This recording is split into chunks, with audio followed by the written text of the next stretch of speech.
680's Richard Southern joins us. Richard, no doubt it was a historic meeting between Trump and Kim Jong-un, but what did investors think about it?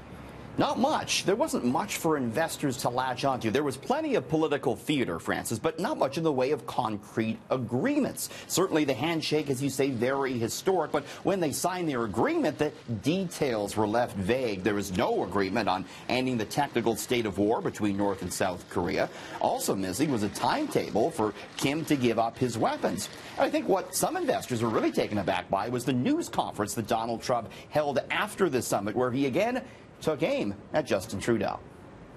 No, I have a good relationship with Justin Trudeau. I really did. Other than he had a news conference that he had because he assumed I was in an airplane and I wasn't watching. He learned that's going to cost a lot of money for the people of Canada. He learned. You can't do that. You can't do that. But no, I have a good relationship with Justin, and I have, I think, a very good relationship with Chairman Kim right now. I really do. I think, I hope it's good, because if it is, we're going to solve a very big problem. So trade worries still toppled by. The TSX edged up and the loonie edged lower as a result of those comments, Francis. Well, Uber is developing a system that will identify drunk drivers, or drunk riders, I should say. This is fascinating. Yeah, drunk riders. So many of us might be guilty of getting into an Uber after having had one too many. Certainly, it's better than talking about. Well, it's better than getting into the driver's seat, Francis. Okay, sure, you don't want to do that. 100%. But soon it might be more difficult. According to a new patent application, Uber is working on a way to let its drivers know exactly how wasted the passengers are before they pick them up. And that's for safety too, right? It sure is. Yeah. Drivers don't often want to pick up drunk passengers. How they do this, though, is interesting. There's software now that would be embedded in your Uber app that would look at how you're holding your phone. You know, you might hold it a bit different when you're tipsy. It looks at how many times you hit the Uber app, whether or not you miss the button or not when you're pushing it. They look at how fast or slow you're walking, and they add that all together, and they'll be able to tell whether or not you're drunk, and then give the driver the option of whether or not they want you to pick you up or not. Uber also exploring the possibility, Francis, of matching up inebriated passengers with drivers that are trained to handle them. So it's interesting. It is, and I don't know. It seems that there could be some problems with that. But could be some problems if you're going to get denied a ride, and then, you know, what do you do? And they're picking up for Pearson Airport now. Maybe you're walking off your flight having had a few cocktails, and you're not going to find your Uber car.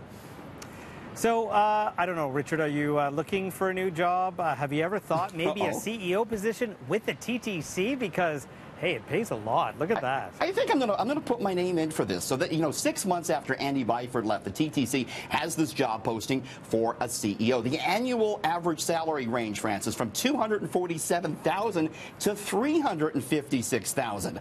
So let's see if we meet any of the requirements. Successful candidate they're looking for has had previous experience as a president, CEO, or COO. Maybe not. Well, of the Richard Southern fan club, yes, the check. President of the Business Report. They're looking for experience in public policy. They're looking for someone who has high visibility among media and public. So that could be us, Francis. They are looking for a business degree in administration, a graduate degree in administration, public administration. You have until June 22nd to apply to be the top man at the TTC, where you can enact all the change that you've always wanted to make at the transit system. Yeah, and you have to learn to apologize, right? Remember Andy Byford? Every day he was out there. But you know, for $350 grand, I think we can apologize every day. Absolutely. Well, who knows what valuable items are actually lurking in your home? So there was a vase that was discovered in someone's attic, and it sold for a lot of money. It sold for $19 million US. That would be 24 million Canadian. This was an ancient Chinese vase. It was discovered in the French family discovered it in their attic. It was in an old shoebox. They didn't know what it was. They took it to Sotheby's in Paris, and they said, guys, you got an 18th century vase that is worth millions of dollars. Can you believe that? Could you imagine? Unbelievable. They actually said they took it on the subway to Sotheby's. They had no idea it was valuable, and it's the most valuable Chinese vase ever sold at auction, Francis. So check your attic when you get home. So I love this. IHOP released their new rebranding this week as IHOB and what it actually stands for. But they're being relentlessly mocked by other restaurant chains now. Oh, everyone's throwing shade on them. Look at Burger King, what they did. Burger King said, hey, we're changing our name to Pancake King. Burger King does serve pancakes for breakfast, and they're mocking it there on their social media. Wendy's says, hey, remember when you were like 7 and you thought changing your name to Thunder Bear Sword would be cool? Like that, but our cheeseburgers are still better. Ouch. A&W, it's changed its name to an upside-down A&W, saying, hey, don't ask us. We have no idea what this means either. And Chili's says, we usually don't throw shade, but seriously, that's what this was all about. Here's a real burger for you.